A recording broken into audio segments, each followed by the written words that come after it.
بسم الله الرحمن الرحيم الحمد لله رب العالمين الحمد لله الحمد لله الحمد لله اللهم صل على سيدنا محمد الفاتح لما أغلق والخاتم لما سبق ناصر الحق بالحق والهادي إلى صراطك المستقيم وعلى آله حق قدره ومقداره العظيم رب اشرح لي صدري ويسر لي أمري واحلل عقدة من لساني يفقه قولي وأشهد أن لا إله إلا الله وحده لا شريك له إقرارا بربوبيته وإرغاما لمن جحد به وكفر وأشهد أن سيدنا وعظيمنا وحبيبنا وقدوتنا وقائدنا إلى الله محمدا عبده ورسوله ومصطفاه وحبيبه صلى الله عليه وعلى آله وصحابته أجمعين mbokki jullit yi mbokki soppe yi ci yàlla ak rasulullahi sallallahu alayhi wa sallam amaat nañ mbégte mu rëy ci jàkkaarloowaat ak seen jëmm yu tedd yi ci silsila yi waxtaan yi nga xamante ni moom la ñuy am ci jamono bu nekk di leeral ay yëf ci diine di bokk di séddoo ak yéen ay xam-xam te lépp ñu jële ko ci alquran ak jàngale sayyiduna muhammad sallallahu alayhi wa sallam su ko defee ñoo ngi ci silsila waxtaan yi nga xamante ni moom lañ jëloon ci alastu bi rabbikum nga xamante ni lii yëpp day wane doole l'islam di wane leeru l'islam di wane richesse u l'islam waxtaan wi suñu neexee dañuy wax ne moo nga tàmbalee ca alastu bi alhaakumu takaasur bi ñu firi woon mu yóbbu ñu ci ñu gëstu juróom-ñaari sawara yi mu yóbbu ñu répondre 30 questions ci aljanna ñu pare mu ubbil ñu buntu alastu bi rabbikum bañ defee ñaari waxtaan mu ubbil ñu juróom benn bunt yi nga xamante ni ci li iblis di jaar ba fexe nit ki fàtte jaayante boobu mu jaayante woon ak yàlla nuuru ci àdduna nuuru ci bàkkaar ba su ëllëgee mu dekki dem sawara waaye bunt boobu tamit moo ñu ubbilaat beneen bunt mooy bunt bi ñu jàngal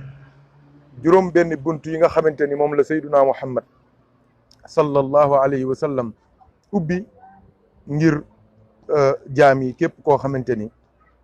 jaar nga dem ca aljanna ci yoon wu gaaw bunt yooyee ñu waxoon leen ne leen juróom benn la bunt bu njëkk bi moom lañ tuddee muhammad ñaareelu bunt bi moom lañ tuddee alfatixi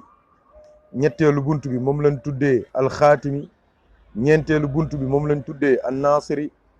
juróomeelu bunt bi moom lañ tuddee alhaadi juróom benneel ba nag moom lañ tuddee jawharatul kamal moo nga kon tabarakallahu yii di ay bunt yu ñu mën a laal beneen bunt bu mujj bi nag di leer kase du lu kenn mënta daj du lu kenn mënta gis waaye lu ñu yëg la di ko sopp di ko topp ba biir aljanna mu mel ni démb ginnaaw ba ñu ndokkeele suñu mbokk yi nga xamante ni kii di Haj Malick Dia moo tuddee doomam Mouhamad Taha muy Seydina Mouhamad ak sunu soppe Alioune Badara Mbaye bi tuddee doomam bu góor al cheikh alhaaji Mouhamad Ndiéguène radiallahu taala anhu ñu ñëwoon ak yéen ci ñeenti turi Seydina Mouhamad yi nga xamante ni mooy turam yi gën a mag waaye tamit ñu ñëw ak yéen ci ñeenti yoon yi nga xamante ni le mot Mouhamad le terme Mouhamad le nom Mouhamad ce plaisir Mouhamad cet honneur Mouhamad ñeenti yoon yim ñëw ci biir alquranul karim mu mel ni démb ubbi nañ ko waaye tey dañ ko war a leeral ngir ñu mën a avancer ci liggéey bi nga xamante ni moom la ñuy def ci juróom benn yoon yi nga xamante ni yonent bi ubbi na ko ngir ku ca jaar dem aljanna mu mel ni Seydina Mouhamad moo ñu jàngaloon nañu xayrul asmaai ma ubida aw xumida sallallahu alayhi wa sallam yonent bi moo ñu jàngaloon nañu tur yi gën ci tur yi gën ci tur yi mooy tur woo xamante ni dafay niroog lu mel ni abdullahi abdulrazaq abdul fattah abdulrahman abdul quddus abdul mumin abdul muhaymin abdul jabbar dégg nga abdullah tur yooyu lépp lu tur woo xamante ni day wane ni jaamu yàlla la yàlla ci yeneen turam yi ñu utiliser ko abdurrahman mooy jaamu arrahman abdul fattah jaamu alfattah ma ngoog yonent bi neen tur yi gën ci tur yi mooy tur yoo xamante ni dafa am abdu boo xamante ni day wane ak njaam buy dellu ci borom bi tabaraka wa taala ñu ne ko ak yéen tur sallallahu alayhi wa sallam mu ne ak tur woo xamante ni day delloo nit ki ci cant lu mel ni muhammadun hamidun ahmadun mahmudun dégg nga tur yii nga xamante ni wala boog lu mel ni abdul hamid lu mel ni abdul hamid lu mel ni tur bépp tur boo xamante ni daal dafay delloo nit ki ci ak cant dafay delloo nit ki ci ak cant loolu yonent bi nee na sallallahu alayhi wa sallam tur yi ci gën mooy tur yi nga xamante ni day delloo nit ki ci yàlla mooy abdullahi abdurazaq abdul fatah ak bépp tur boo xamante ni day delloo nit ki ci cant mooy lu mel ni muhammad hamid mahmoud ahmad mogok hamid yooyu yëpp tur yooyu yëpp bépp tur boo xamante ni day delloo nit ki ci cant tur yooyu ñoo gën ci tur yi léegi nag yan tur ñoo ci topp su tur yooyu jàllee mooy ñaari tur yi gën léegi yan tur ñoo ci topp yan tur ñoo ci topp mooy tur yi nga xamante ni tur yu baax la rek tur yu rafet la te bokkul ci abdullah wala hamid wala mahmoud bokkul ci njaam bokkul ci ak cant léegi nag yan tur ñoo ci topp mooy tur yi nga xamante ni tur yu rafet la comme turu yonent yi comme ibrahim comme moussa comme yuusa comme yusha comme yusha kii ku mel ni yusufa dégg nga lu mel ni yasa lu mel ni idrissa lu mel ni ismail tur yooyu ñoo ci gën a rafet léegi nag ci ñeenteelu daraja yi tur yi nag mooy tur woo xamante ni mën naa amul sens sax buy signifier lu rafet wala lu taaru wala lu baax wala du tur yonent waaye tur bi daal amul lu bon du waxul lu bon daal lu mel ni ay warda mooy fleur lu mel ni sabaax mooy matinal dégg nga lu mel ni zahra moom mooy fleur ba tey dégg nga tur yu mel noonu nga xamante ni amul benn connotation négative amul benn connotation buy weddi yàlla wala buy saaga yàlla wala buy wax yàlla lu bon wala buy saaga yonent bi sallallahu alayhi wasallam léegi nag tur yooyu loolu sax day ubbi benn buntu mooy lan nit du tuubee ci l'islam dañoo sopp ñu changer turam mais kan la ñuy changer turam ci l'islam mooy ki nga xamante ni turam day wax lu bon tur wuy saaga tur wuy weddi yàlla tur wuy fonto yonent bi tur woo xamante ni ku ko dégg rek tëj sa gémmiñ tur wu bon tur woo xamante ni tur wu ñàkk teggin la tur yooyu bu dee nit dafa dugg ci l'islam te fekk tur yooyu la am kooku c'est une obligation ki ko tuubal mu changer turam léegi nag bu dee turam par exemple moo ngi tudd ay Lola wala ay tur yoo xamante ni amul benn connotation négative son bu neex la rek ñu koy wax kooku su ko neexee mën naa changer turam jël ci tur yu baax yi su ko neexee tamit mën na garder turam moo tax léeg-léeg da ngay gis ku tudd par exemple Jean nangam te fekk jullit la wala mu tudd Vincent nangam fekk tur woowu doo ko xoolee amul dara lu négatif wala lu péjoratif wala loo xamante ni day indi ay problème ci diine wala ci l'islam moo ngo kon tur dafa am solo yonent bi nag sallallahu alayhi wasallam nitu yàlla yi wutal nañ ko tur yu bëree bëri soo demee ci téere bi ñuy wax dalailul xayraat foofu doo demee daanaka am na fa ñaar téeméeri tur ak ñaar mooy 202 noms kon yonent bi bari nay tur waaye moom turam yi nga xamante ni mooy noms principaux mi moom Seydina Muhammad ils sont au nombre de 4 benn tur bu njëkk bi mooy Muhammadun ñaareelu tur bi mooy Ahmadun beneen tur bi ci topp mooy Haashirun bi ci des mooy Aaqibu yooyu mooy principaux turu Seydina Muhammad yeneen tur yi ngeen di dégg yëpp 200 tur yooyu ak yeneen tur yi ngeen dégg yëpp tur yi ñeenti tur yi ñoo leen jur ñoom ñoo inspiré yeneen nitu yàlla yi ak wali yi ak wootekat yi ak waxkat yi ak gëstukat yi ak bindkat yi tuddee yonent bi yeneen tur ils se sont inspirés de ces 4 principaux noms qui sont les 4 principaux noms du prophète Muhammad sallallahu alayhi wa sallam mu mel ni loolu lu jara bàyyi xel la bu baax a baax ndax tur dafa am doole ci nit tur day am jeexital ci doomu aadama tur dafay am ay répercussions ci physionomie ci naa leen fi ne leen Cheikh Anta Diop moo waxoon ne l'islam est un fleuve qui prend la couleur de tous les pays qu'il traverse moo ngoog kon l'islam traversé na ay pays yu bëri waaye pays bu mu dem daf ca enrichir wu ni moom la ñuy wax l'islam te l'islam lépp di métissage lépp di métissage macha allah kon dañuy sant yàlla bu baax soo gisee ci électricité métissage la dafa am lu ñuy wax phase ak neutre ñooy jaxasoo courant mën a ñëw dégg nga doomu aadama pour mu juddu il faut que spermatozoïde ak ay ovule daje gis nga métissage la yaa ngi dégg ah pour gàncax juddu il faut que ndox ñëw jiwu ñëw suuf ñëw ñu boole ñoom ñu def métissage ñu jur dara gis nga ceebu jën bi ñuy wax métissage la légume moo ñëw fekk si jën fekk si ceeb fekk si ndox fekk si ay saf-safal ceeb soogu juddu métissage la mën naa la ko toppal noonu di la ko toppal di la ko àdduna loo fi gis métissage la waaw kay lépp loo gis ci àdduna rek métissage la métissage mooy richesse su àdduna waaw kay mbokk yi kon ñu dem directement ci waxtaan wi dama ne buntu bi yàlla njëkk a ubbi ci àdduna pour ko ca jaar texe mooy Muhammad waaw ma ne Muhammad boobu terme Muhammad dikk na 4 fois ci biir alquranul karim donc leeral nañ bu baax ne Muhammad bii yàlla tudd ci alquran am na yeneen i mbokkam yu fi nekk mooy Hamid Ahmad moo ngi ci wetam Hachir moo ngi ci wetam Aqibu moo ngi ci wetam yii ma leen tudd nag Muhammad ak Ahmad ak Hachiru ak Aqibu ñoo jur yeneen turu yàlla yëpp yeneen turu yonent yàlla Muhammad yëpp sallallahu alayhi wa sallam d'accord ma wax leen importance su tur mooy dafa bokk ci faratay wayjur obligation papa mooy mu wutal ko ndey ju baax waaw déedéet mu njëkk obligation wayjur mooy mu exemplaire premièrement deuxièmement mu wutal doomam ndey ju baax ñetteel ba mooy mu wutal ko tur wu baax ñeenteel ba mooy mu yar ko ci l'islam yii su ëllëgee doom bu nekk dina ko laaj ay àqam ci digganteem ak wayjuram mooy ndax papa yow exemplaire nga ndax papa wutal nga ma ndey ju baax ndax papa tuutal nga ma tur wu rafet ndax papa wutal nga ma yarub diine yarub l'islam ñeenti yii bépp benn bu ci manqué su ëllëgee yowmal qiyaama sa doom dina la taxaw ne la doo dem aljana mukk lu dul àq yi ma ameel ci lii da nga ma ko fay donc il faut faire très attention avec les obligations qu'on a envers nos enfants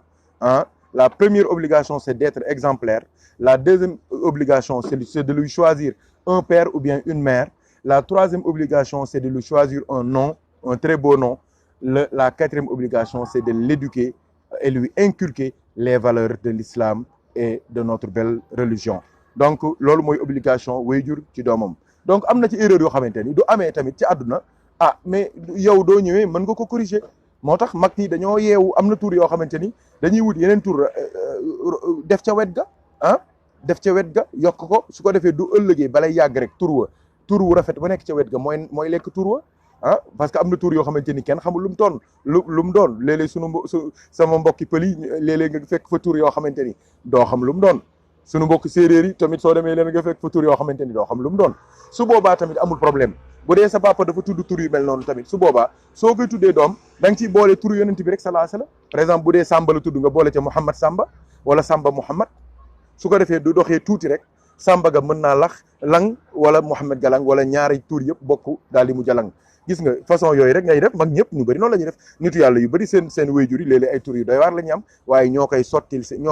seen bopp dindi ko ba mu set indi fa leneen loo xamante ni ku ko dégg xam ne lii tur wu rafet la parce que tur wu rafet dafa bokk ci yi nga xamante ni day taaral doomu aadama da koy jox beneen cër xoolal lu mel ni Muhammad ni mu neexee Muhammad dafa neex dafa rafet foo ko déggee rek neex na gis nga nee nañu tur wi nga xamante ni moo ëpp doole fi ne nii ci Europe rawatina Belgique ak France mooy le nom Muhammad parce que c'est un très beau nom c'est un travail aussi parce que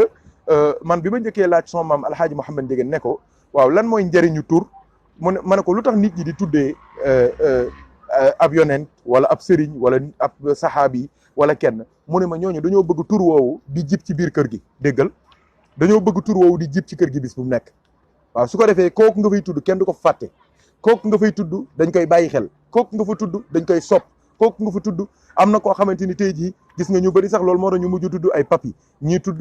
ay grand bi ñii tudd vieux pourquoi parce que dañ naan kii kat ñoo ngi ko tuddee maam diw kii ñoo ngi ko tuddee maam diw kooku ñoo ngi ko tuddee wali yu sàngam diw kon nag suñu ko bëggee làpp wala ñu bëgg koo corriger wala ñu bëgg koo yedd wala sax léeg-léeg ñu bëgg koo saaga duñ ko mën a saaga gis nga tur woowu tax na kenn saagaw ko tur woowu tax na kenn dóoru ko gis nga tur kon dafa am doole lool ci doomu aadama moo nga kon yooyu ñu bàyyi ko xel bu baax a baax a baax moo tax sayyiduna muhammadin sallallahu alayhi wa sallam maamam ju tedd ji keroog bi mu yonent bi sallallahu alayhi wasallam juddoo lu mu wax dafa mel ni sama borom moo ko ilham moo ko def inspiration divine mu tuddee sëtam bii juddu Muhammad. ñu ne ko waaw lu tax nga tuddee ko Muhammad, déglul lu tax nga tuddee ko Muhammad. mu ne parce que dama yaakaar ci moom mu nekk ku ñu sant ci asamaan ñu sant ko ci suuf. allahu akbar, allahu akbar, allahu akbar. ndeysaan, maamu yonent bi papa yonent bi nu mu tudd Abdullahi. yaayu maamu yonent bi papay Abdullahi nu mu tudd Abdul Muttalib. Abdul Muttalib, Abdul Muttalib boobu radiyallahu anhu ci Abdullahi ak Abdul Muttalib. Abdul Muttalib boobu keroog bi Seydina Muhammad juddoo sallallahu alayhi wasallam sama borom moo ko inspiré mu tuddee ko Muhammad. ñu ne ko waaw lu tax nga tuddee sa sët bii Muhammad te ñun amuñu ci histoire ku ñu fi tuddee Muhammad. soo leen dégloo waxtaan yu njëkk yi ma waxtaane naa ko fi daaw, ñeent ci histoire monde arabe rek ñoo mus a tudd Muhammad. kon tur wu raar la woo xamante ni ba monde arabe amee ba tey ñeenti yoon lañ mus a dégg ku tudd Muhammad. ñu ne ko waaw lu tax nga tuddee sa doom ji Muhammad sa sët bi. mu ne dama bëgg waa asamaan sant ko waa suuf sant ko. waaw loolu mooy lan, mooy dama bëgg waa azal sant ko waa ëbët sant ko. dama bëgg malaaka yi sant ko, nit ñi ak jinne yi sant ko. dama bëgg asamaan yi sant ko, suuf yi sant ko. dama bëgg ñi njëkk sant ko, ñi mujj sant ko. dama bëgg góor ñi sant ko, jigéen ñi sant ko. dama bëgg mag ñi sant ko, ndaw ñi sant ko. dama bëgg ñi gëm sant ko, ñu wedd sant ko. dama bëgg ñu ñuul ñi sant ko, ñu weex ñi sant ko. dama bëgg arab yi sant ko, ñu dul arab sant ko. waaye wallahi loolu yàlla defal na ko. Muhammadun mooy ki ñu sant, waaye Seydina Muhammad wallahi la sama maam waxoon dëgg la, ñun de sant nan la yow rasulullahi sallallahu alayhi wa sallam. sunuy maam sant nan la, sunuy baay sant nan la, sunuy sët tamit incha allahu taala dinañ leen yar ba ñoom dinañ la sant, dinañ la bëgg. la sama maam waxoon dana am ci yow sallallahu alayhi wa sallam. kon Muhammad mooy ku ñu sant ki sallallahu alayhi wa sallam. donc turu Muhammad bi foofu la jógee, maamam moo ko tuddee. ñu ne ko lu tax nga tuddee ko loolu bëggoon naa ngeen bindal ma ko message mbokk yi. maamam Abdul Muttalib moo tuddee yonent bi Muhammad. ñu ne ko lu tax nga tuddee ko Muhammad. mu ne parce que dama bëgg waa asamaan sant ko, waa suuf sant ko. donc chers frères en Dieu, le nom Muhammad vient de son grand-père Abdul Muttalib, le père d'Abdullahi, qui est le père du prophète Muhammad sallallahu alayhi wa sallam. À la naissance du prophète Muhammad, au 7e jour de sa naissance sallallahu alayhi wa sallam, Abdul Muttalib a dit: je nomme mon fils Muhammad. Et auparavant dans le monde arabe, il n'y avait pas de Muhammad, sauf 4 personnes qui ont eu le nom Muhammad, à part le prophète. Donc 3 personnes seulement ont eu la chance de porter le nom de Muhammad. On lui a dit: mais pourquoi vous nommez notre fils, notre petit-fils avec le nom Muhammad, ce nom qu'on ne connaît pas, ce nom qui est rare? Il a dit: je veux qu'il soit loué, je veux qu'il soit loué et remercié dans les cieux comme dans les terres. Je veux qu'il soit loué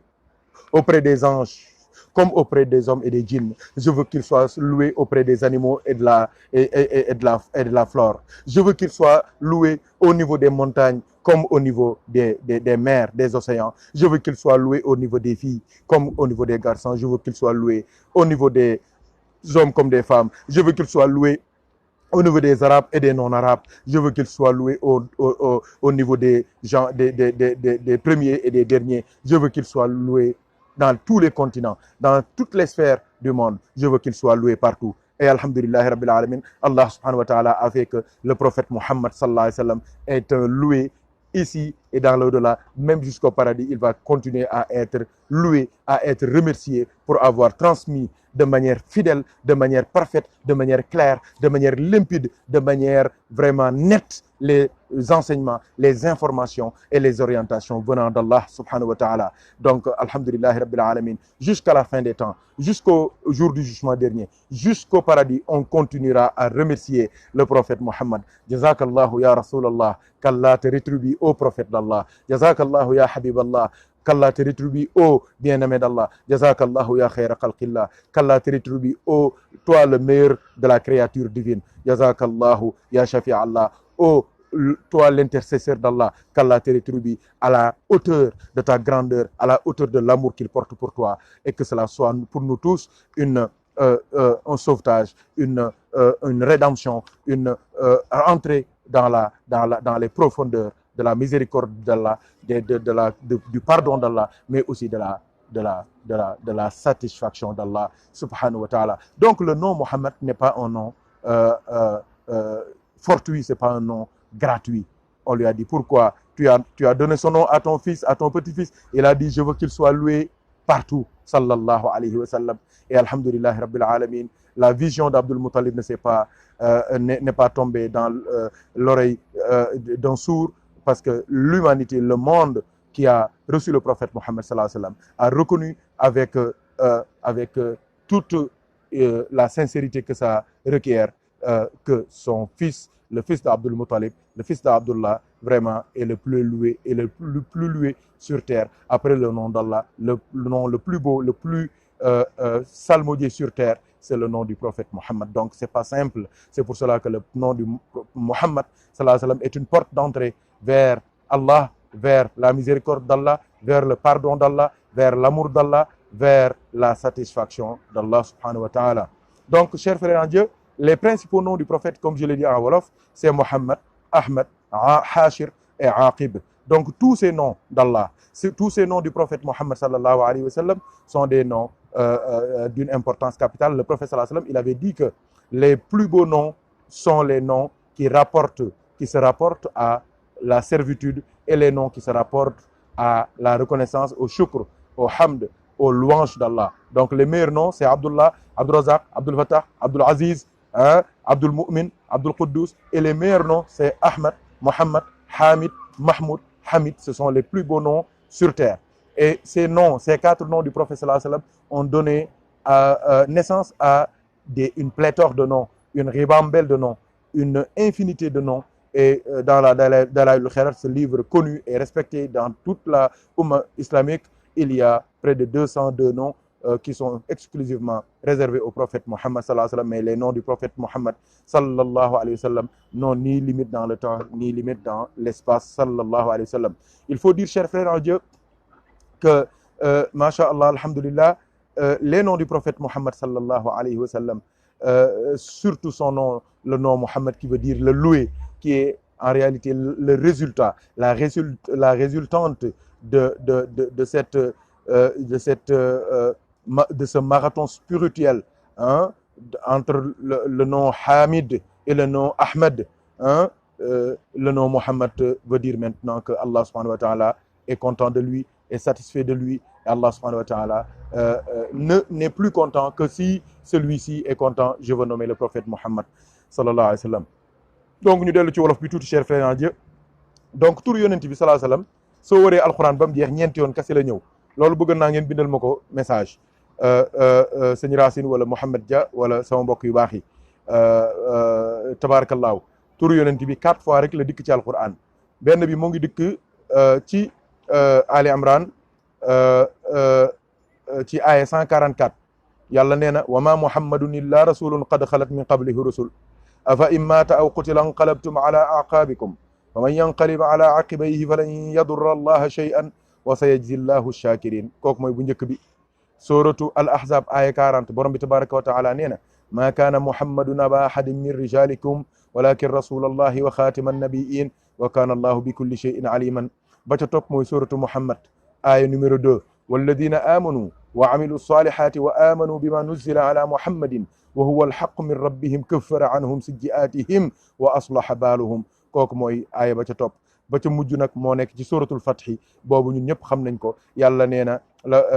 huwa alladi arsala rasulahu bilhuda wa diini alhaqi liyudhirahu ala addiini kullihi wa kafa billahi shahida wa kafa billahi shahidan muhammadun rasulullah muhammadun rasulullah muhammadun rasulullah walladina maahu ashiddau ala alkuffari ruhamau baynahum tarehum rukkaan sujjadan yabtaghuna fadlan min allahi wa ridwana simehum في وجوههم من أثر السجود ذلك مثلهم في التوراة ومثلهم في الإنجيل كزرع أخرج شطأه فآزره فاستغلظ فاستوى على سوقه يعجب الزراع ليغيظ بهم الكفار وعد الله الذين آمنوا وعملوا الصالحات منهم مغفرة وأجرا عظيما moo ngoog lii mooy ñeenti yoon yi turu Seydina Muhammad ñëw ci biir alquran te benn bu ci nekk wallahi duñ ko jàngatee di ngeen xam ni kenn du Seydina Muhammad sallallahu alayhi wa sallam waaye gis nga lii yàlla day wax ak yonent bi sallallahu alayhi wa sallam jërëjëf sunu baay Abdoul Aziz Dia wallahi yonent bi moo ñu gën moo gën ñi njëkk moo gën ñi mujj te ñun nangu nañ ko gëm nañ ko sopp nañ ko doyloo nañ ko yaakaar nañ ko ginnaaw yàlla borom bi tabaraka wa taala teguñu kenn ci sunu xol wala ci sunu xel wala ci sunu xalaat wala ci sunu jëmm keneen ku dul Seydina Muhammad sallallahu alayhi wa sallam moo ñu gënal sunu bopp moo ñu gënal sunu ndey moo ñu gënal sunu baay moo ñu gënal sunuy maam moo ñu gënal sunuy sëriñ moo ñu gënal sunuy sëriñu sëriñ moo ñu gënal sëriñu sëriñ sunuy sëriñu sëriñ moo ñu gënal képp koo xamante ni bindeefu yàlla nga moo ñu gënal saxaaba yi moo ñu gënal yonent yi moo ñu gënal malaayika yi moo ñu gënal jinne yi moo ñu gënal ñi njëkk moo ñu gënal ñi mujj moo ñu gënal ñi ñu xam moo ñu gënal ñi ñu xamul moo ñu gënal ñi am alal moo ñu gënal ñi ñàkk moo ñu gënal ñi gëm moo ñu gënal ñi weddi moo ñu gënal ñi ñuul moo ñu gënal ñu weex lépp lu yàlla bind lu toll ni pepp suuf wala lu ko gën a tuuti ak lu toll ni montagne ak lu ko gën a rëy ak lu toll ni yoo ak lu ko gën a tuuti ak lu toll ni ñay ak lu ko gën a rëy wallahi rasulullahi moo ñu ko gënal ci àdduna moo ñu ko gënal ci àllaaxira du ñuy dund lii la ñuy wax suñuy dee lii la ñuy wax suñu dee lii la ñuy wax suñ demee ba biir barsax ñoo ngi ñaan yàlla mu dimbali ñu ba ñu wax ko suñ demee ba yawmal qiyaam moom lañ bëgg a wax suñ demee ba dugg aljana moom la ñuy wax suñ demee ba jàkkaarloog yàlla lii lañ koy seedelaat mooy sa soppe bi sa waa ji kii nga yónni ci ñun wallahi moo ñu gënal bépp min def ci kaw suuf moom lañ gën a sopp ci lu yàlla bind jiitaluñ ko ci kaw benn wayjur jiitaluñ ko ci kaw benn doom jiitaluñu ko ci kaw benn soxna jiitaluñu ko ci kaw benn sëriñ jiitaluñu ko ci kaw benn ndey jiitaluñu ko ci kaw benn baay sayyiduna Muhammad sallallahu alayhi wa sallam donc turam yaa ngoog ci biir alquran ñeenti yoon te xool leen gis nga yonent yi ñoom ñëpp li ñuy baax aka ñoo baax aka ñoo yiw aka ñoo tedd aka ñoo rafet aka ñoo jege yàlla aka ñoo xam yàlla aka ñoo sell aka ñoo set ñoom yonent yi waaye ñoom ñëpp kenn ku ci nekk yàlla danaan wax yaa Muusa lay wax ci alquran yaa Isa lay wax ci alquran yaa Nuuxu lay wax ci alquran yaa Ibrahim lay wax ci alquran yaa diw yaa diw yaa diw yaa diw yaa diw ci yonent yi ñoom ñëpp da leen di woo di leen joxar bi ci seen tur waaye soppem bi Seydina Muhammad yàlla musu koo joxar bi benn yoon ci biir alquran wax ko ne ko yaa Muhammad amul ci alquran wër ko ba mu jeex 6666 aya xoolal 114 saar yi ci nekk xoolal isib 60 isib yi ci nekk xoolal ayat yi xoolal liif xarafu alquran yi doo ci gis benn yoon fu yàlla waxee yaa Muhammad amul lu muy wax lu muy wooye soppem bi yaa ayyuha rasulu balligh yaa ayyuha nabiyu qul li azwajika wa banatika wa nisaa'il mu'minina yudnina alayhinna min jalabibihinna yaa ayyuha nabiyu lima tuharrimu ma ahalla allahu laka yaa ayyuha nabiyu lu mu koy wax yaa ayyuha almudaththir qum fa anzir yaa ayyuha almuzammil yaa ayyuha almudassir yaa ayyuha almuzammil yaa ayyuha nabiyu gis nga yow soppe bi yow yonent bi sama ndaw li sama waa ji nga xamante ni yaa muuru loolu rek la koy wooyee waaye Seydina Muhammad yàlla musu koo woone ko yaa Muhammad kon li mu tudd ñeenti yoon yi mu tudd turam yi ci biir alquran tamit lépp doole yonent bi la bëggoon wane xaaral ma laal ko ngeen dégg mbokk yi yàlla nee na ci alquran karim suratu Ali Imran aya 144 yàlla nee na wa ma muhammadun illa rasulun qad xalat min qablihi rusul afa in mata aw qutila inqalabtum ala aqabikum yàlla nee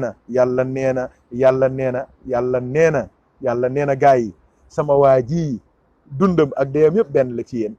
moom si boppam waxoon na ko xayaati xayrul lakum wa mamaati xayrul lakum te képp ku ci góorgóorlu am pas-pas am dogu mission bi nga xamante ni moo war a continuer liggéeyam ci kaw suuf dama la cey boole kon kat li ma leen bëgg a xamal wa maa Muhammad mii daal xolal li xew daal mooy lan illa rasulun am ndaw la sëñ Bay Fall jigéen nag nee na mooy ndaw loo xamante ni daraam ndawul qad xalat min qablihi rusul am na yeneen ju ko jiitu woon yàlla nee na yonent bi nee na saxaaba yi yéen looleen nar afa immaat aw qutila bu dee dafa faatu wala ñu faat ko inqalabtum ala aqabikum ndax da ngeen di dëddu l'islam bàyyi ko moom Muhammad da ngeen koy wor trahir ko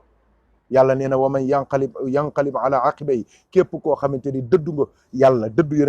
yonent bi faatu nga dëddu l'islam falan yadura allaha shay'an yàlla nee na doo lor yàlla, mënoo lor yàlla, mënoo lor yonentub yàlla bi, mënoo yor diine yàlla bi, yàlla kenn mënu ko lor. yàlla bii nii allahu bii li muy junj mooy rasulullahi ak diinullahi lay junj, waaye yàlla moom kenn mënu àgg ci moom ba koy lor. yàlla nee na wa sayajzillahu shakirin, nee na ñi nga xamante ni santkat lañu, ñi am reconnaissance, nga xamante ni dund yonent bi ak faatug yonent bi lañ yemale, teewug yonent bi ak wuuteg yonent bi lañ yemale, gis ko ñàkk koo gis lañ yemale. ñoom daal principe yi ak engagement yi ak orientation yi ak enseignement yi ak jàngale yonent bi sallallahu alayhi wasallam moom lañ jël def ko seen xol, def ko seen mu nekk seen tableau de bord bi nga xamante ne ci la ñuy xool, mu nekk seen GPS bi nga xamante ne ci la ñuy xool, def ko seen carte seen planisphère bi nga xamante ne ci la ñuy xool, def ko seen billet bi nga xamante ni moom la ñuy yéegee pour dem. ñoom ñooñu yàlla nee na ñooñu ñun muñkat yooyu yàlla dina leen fay gu rëy. fay googu ñoo ngi koy xam ci kanam, mooy ba muy wax muhammadu rasulullah walladina maahu. ñu demaat ci beneen aaya, demoon nañ ba ñuy wax Zeyd ibnul Haritha ñuy koy wooye Zeyd ibnu Muhammad. yàlla bëgg rappeler ñëpp à l'ordre, mun leen maa kaana muhammadun aba ahadin min rijalikum, yonent bi du moromu benn góor ci yéen, du bàyyi benn góor ci yéen. bu leen jàppee Muhammad comme yeneen góor ñi, bu leen jàppee Muhammad comme yeneen bàyyi, déedéet. Muhammad am na ay doomam, kon keneen kuy doomu keneen nga. donc te kii ma leen di wax bu leen ko fontoo, bu leen ko yemaleeg benn mbindeef. pourquoi? parce que moom mooy ki nga xamante ni yàllaa ko yónni, te kenn beneen yonent doodul ñëw ci ginnaawam. wa kaana allahu bi kulli shay'in aliman. te maa ngi leen di xamal ne loo leen def ci kanamu dundam wala ngeen def ko ci ginnaaw faatoom, maa ngi koy suivre, maa ngi koy xool. sama waa ji ku ko teral ma teral la, waaye képp ku ko jéem a toroxal da nga torox ci àdduna, su ëllëgee kenn mënu laa tee deen sawara. yàlla nañ ci yàlla musal. beneen bi ci topp, am nañu yàlla tagg ci alquran suratu Muhammad, mu ne walladina amanu, ñi nga xamante ni ñooy texe dëgg-dëgg mooy ñi nga xamante ni dañoo gëm yàlla, yamuñ ca gëm yàlla, wa amilu salihat, ñuy jëfe seen gëm, wa amanu ñu dolli ca di gëm bi ma nuzila li nga xamante ni wàcceef nañ ko ala muhammadin ci muhammadin mooy Seydina Muhammad. bi yàlla bëggul kenn sikki sàkka. dafa am ñeenti taxawaay yoo xamante ni yàlla bëggul sikki sàkka, parce que nit ñi mën nañoo wax ne wax ji kat yàlla wax na ko, waaye beneen yonent ga moom wala keneen ko moom. moo tax yii dafa tudd turu yonent bi, wa ma muhammadun illa rasulun qad xalat min qablihi rusul. fii mu ne maa kaana muhammadun aba ahadin min rijalikum, fii mu ne walladina amanu wa amilu salihat wa amanu bima nuzila ala muhammadin parce que fii yonent bi la bëgg a tudd nommément ba ñëpp xam ni lii du ay junj, du ay isharaat. yeneen yi mën nga ne beneen yonent la wala beneen saxaaba la wala beneen nit ku baax la. kooku mooy yàlla nee na ñi gëm yàlla di jëf lu baax boole ci nag gëmaale Seydina Muhammad. loolu moo tax doo gëmee yàlla te gëmoo rasulullah yàlla nangu ko. yàlla nee na nga gëm ni li yonent bi indi mooy l'islam ak alquranul karim, wa huwa alhaqqu min rabbihim, yàlla la dëgg la bu jógee ca borom bi tabaraka wa taala. yàlla nee na kaffara anhum sayyi'atihim, yàlla dina leen jégal seen i ñaawteef. su boobaa tamit wa aslaha baaluhum, dina defar seen i condition de vie ci àdduna, su ëllëgee ñu dem aljanna. bi ci des mooy muhammadu rasulullah walladina maahu ashiddaa'u suratul fathi. borom bi tabaraka wa taala nee na sayyiduna muhammad sallallahu alayhi wasallam yàlla gërëm na ko, waaye gërëmaale na ñëpp ñi nga xamante ne ànd nañu ak moom ci ay saxaabaam ak ñi ko gëm ci ginnaawam, bëgg ko sopp ko ba yowmal xiyaama. képp ku ko gëm rek da ngay dugg ci walladina maahu, yàlla nañ ci yàlla boole. kon ñeent yi ci la yàlla tudd turu sayyiduna muhammadin sallallahu alayhi wa sallam. donc chers frères en Dieu, pour résumer en français, j'ai dit que le nom du prophète Mohammed sallallahu alayhi wa sallam, c'est le nom, il est venu quatre fois seulement dans le Saint-Coran. Et dans ces versets précis, Allah ne veut pas d'équivoque. Allah ne veut pas de mélange. Allah ne veut pas d'esprit qui s'égare. Il veut que tout le monde sache que la personne qui est concernée par ce verset, il ne s'agit que du prophète Mohammed sallallahu alayhi wa sallam. C'est pour cela il l'a nommé nommément. Il a dit ma Muhammadun illa rasulun qad khalat min qablihi rusul. Là, il veut pas dire wa ma rasulun ou bien wa ma nabiyyun, donc wa ma al-habibu, des trucs comme ça, pour que quelqu'un dise que il s'agit peut-être de Ibrahim ou bien de Moussa ou bien de Isa. Il veut que tout le monde sache que dans ces quatre lieux où l'on voit les noms du prophète Mohammed sallallahu alayhi wa sallam, là il veut qu'on sache que il s'agit exclusivement et de manière spécifique, spéciale du prophète Mohammed sallallahu alayhi wa sallam. Il faut dire autre chose. La deuxième chose, c'est que Allah subhanahu wa ta'ala n'a jamais appelé le prophète Mohammed sallallahu alayhi wa sallam par son nom dans le Coran. Or, tous les autres prophètes ont entendu dans le Coran Ya Yahya khuzil kitaba, Ya Isa anta qulta linnasi اتخذوني انا وامي الهين من دون الله يا ابراهيم قد صدقت الرؤيا يا ابراهيم يا عيسى يا يحيى يا ذا الكفل يا نوح يا نوح يا نوح يا يوسف. Tous les prophètes, Allah les a appelés par leur nom. Allah les a appelés par leur nom. Par le Ya Unida, qui veut dire en français oh Moussa, oh Isa. Jamais le prophète sallallahu alayhi wa sallam a entendu ça dans le Coran. Dans tout le Coran, vous ne verrez jamais Ya Muhammad. Quand le prophète sallallahu alayhi wa sallam est interpellé par Allah dans le Coran, qu'est-ce qu'il entend? Il entend les appellations les plus belles, les plus respectueuses, les plus douces. Il entend quoi? Ya ayyuhan nabiyyu qul li azwajika ya ayyuhar rasul balligh ya ayyuhan nabiyyu ya ayyuhar rasul ya ayyuhal muddaththir ya ayyuhal muzammil. C'est les appellations que le prophète entend dans le Saint-Coran. Et ça, c'est les signes qui montrent vraiment tout l'amour et toute la douceur qui existe entre le prophète sallallahu alayhi wa sallam et son Seigneur, Allahu tabaraka wa ta'ala. Donc, pour montrer le respect qu'on doit au prophète Mohammed sallallahu alayhi wa sallam, si Allah montre son amour, sa douceur et son respect par rapport au prophète Mohammed, je dis souvent toujours aux frères, si tout le monde entier se mettrait à manquer du respect au prophète Mohammed sallallahu alayhi wa sallam, ils ne peuvent pas diminuer d'un iota sa grandeur, sa station, son niveau. Pourquoi? Parce que Allah subhanahu wa ta'ala a déjà honoré le prophète Mohammed sallallahu alayhi wa sallam. Donc, chers frères en Dieu, le prophète Mohammed sallallahu alayhi wa sallam, son nom est de manière clairement cité dans le Coran 4 fois. La première fois, c'est dans Surat Ali Imran, ayat 144, vous pouvez vérifier avec moi. Wa ma Muhammadun illa rasulun qad khalat min qablihi rusul. Là, Allah subhanahu wa ta'ala, il dit, le prophète Mohammed, c'est un envoyé d'Allah. Donc, sa mission, s'il est mort ou bien il est assassiné, est-ce que vous allez laisser sa mission? Vous allez laisser sa religion parce qu'il est mort ou bien il a été assassiné? Beaucoup de prophètes ont été assassinés. Beaucoup de prophètes sont morts. Est-ce qu'il va? Est-ce que vous allez l'abandonner? Est-ce que vous allez le trahir? Allah, il dit, celui qui trahit le prophète Mohammed, celui qui tourne le dos au prophète Mohammed, sallallahu alayhi wa sallam, il ne fait du tort qu'à lui-même. Et Allah va récompenser les gens qui sont reconnaissants. Donc, Allah veut dans ce verset que l'on soit reconnaissant au prophète Mohammed, sallallahu alayhi wa sallam. Et,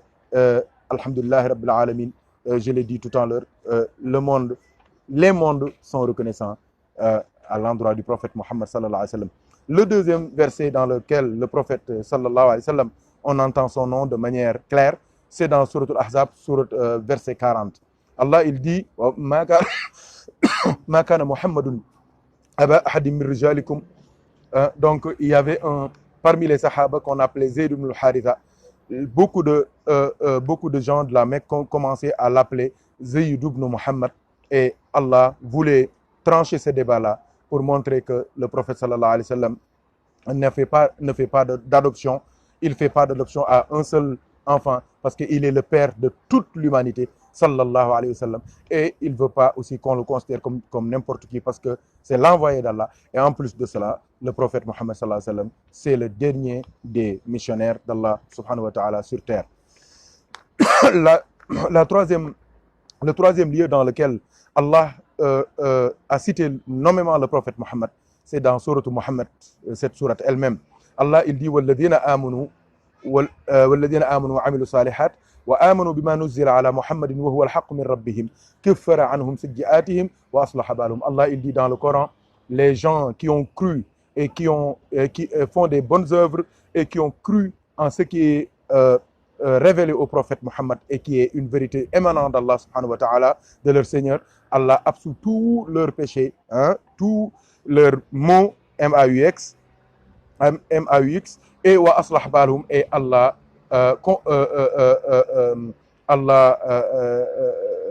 fait que leurs conditions soient meilleures. Wa aslah balahum. Qu'Allah nous donne ça par la baraka du prophète Mohammed sallallahu alayhi wa sallam. La quatrième partie dans laquelle le nom du prophète Mohammed sallallahu alayhi wa sallam est cité dans le Coran, c'est Sourate al-Fath, Muhammadur Rasulullah walladhina ma'ahu. Allah a dit Mohammed est l'envoyé d'Allah, Mohammed l'envoyé d'Allah, et les gens qui sont avec lui. Et ces gens qui sont avec lui, c'est sa famille, sallallahu alayhi wa sallam, ce sont ses compagnons, sallallahu alayhi wa sallam, mais aussi c'est tous les croyants, même notre génération font partie, walladhina ma'ahu, les gens qui sont avec le prophète Mohammed, sallallahu alayhi wa sallam. Donc, chers frères en Dieu, c'est dans ces 4 lieux seulement dans le Coran qu'on voit les 4 noms du prophète Mohammed, sallallahu alayhi wa sallam. Comme, alhamdulillah, Inch'Allah, on verra demain les 4 alhamdulillah qui sont venus dans le Saint-Coran, et on verra la relation qu'ils ont avec les 4 noms du prophète Mohammed, sallallahu alayhi wa sallam. Et alhamdulillah rabbil alamin, quand on regarde bien le nom du prophète Mohammed, sallallahu alayhi wa sallam, je crois que là, Racine, il faut interpeller le grand numérologue Thierno Omar Kane, hein? Donc le nom du prophète Mohammed, sallallahu alayhi wa sallam, vient 4 fois dans le Coran. Donc les savants de la gnose, les connaisseurs d'Allah, hein, connaissent des secrets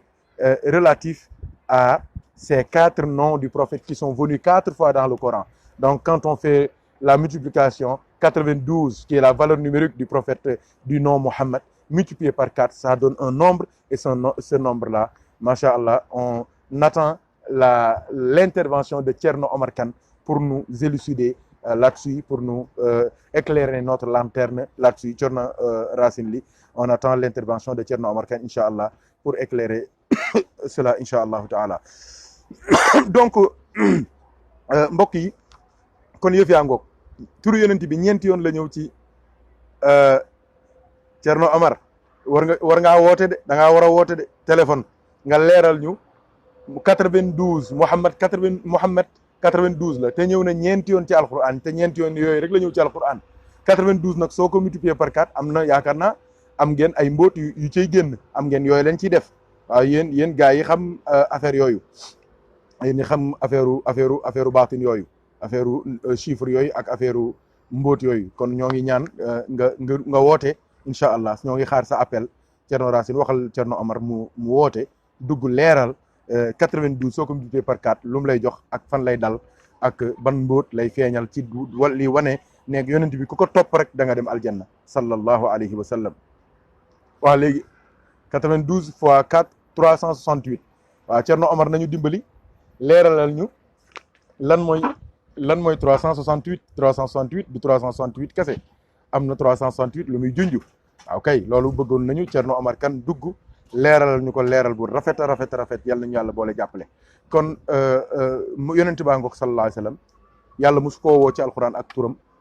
yàlla tudd na ko ñeenti yoon ci alquran. ñeenti yooyu benn bu ci nekk am na taxawaay bu muy taxaw, ah même ci tabi'a yi am na lu muy taxawee. tabi'a yi mooy ngelaw ak suuf ak safara ak ndox, ñeenti yooyu am na lu mu cee taxawee.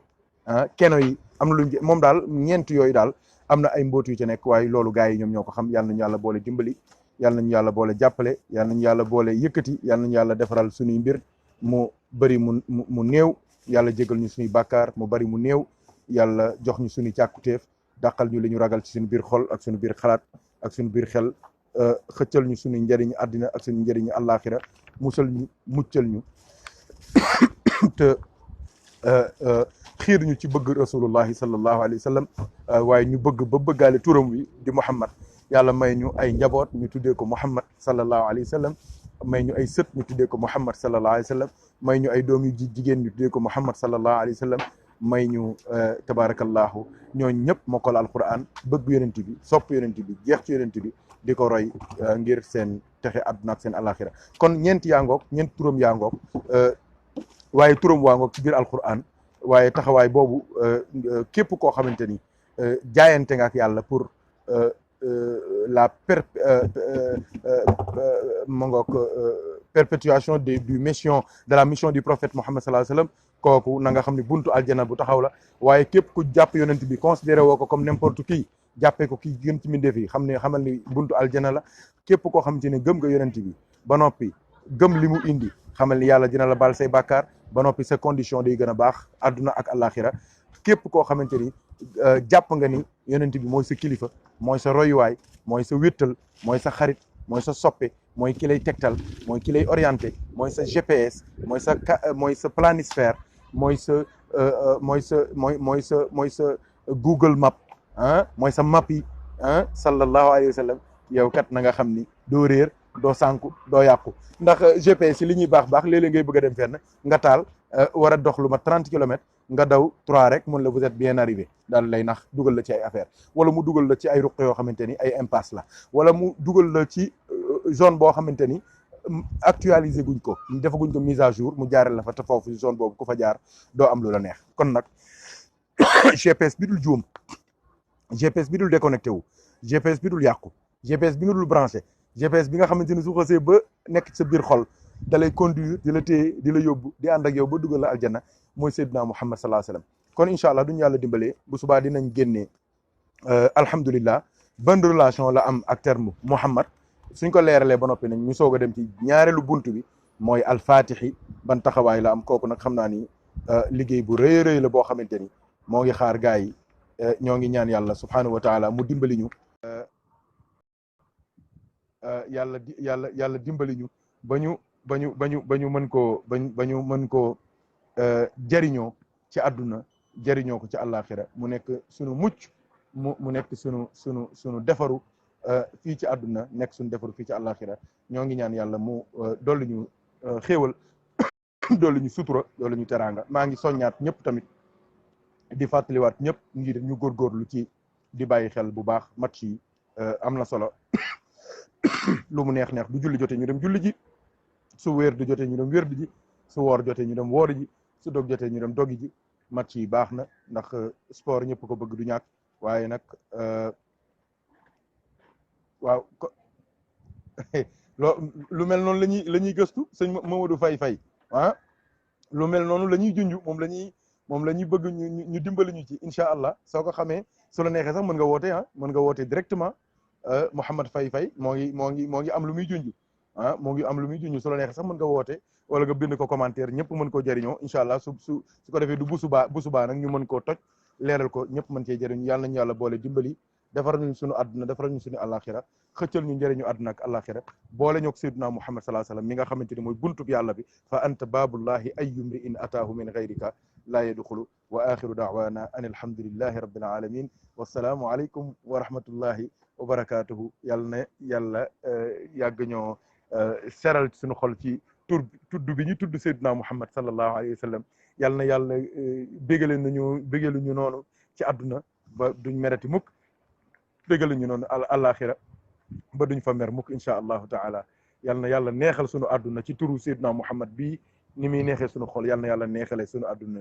noonu yëpp yàlla na ko yàlla neexale noonu bi cay sayyidina Muhammad sallallahu alayhi wa sallam waaw turu neex la sallallahu alayhi wa sallam kon ñu def noonu rek ba suba suñu ñëwee leeralaat lépp insha allah alhamdulillah alhamdulillah alhamdulillah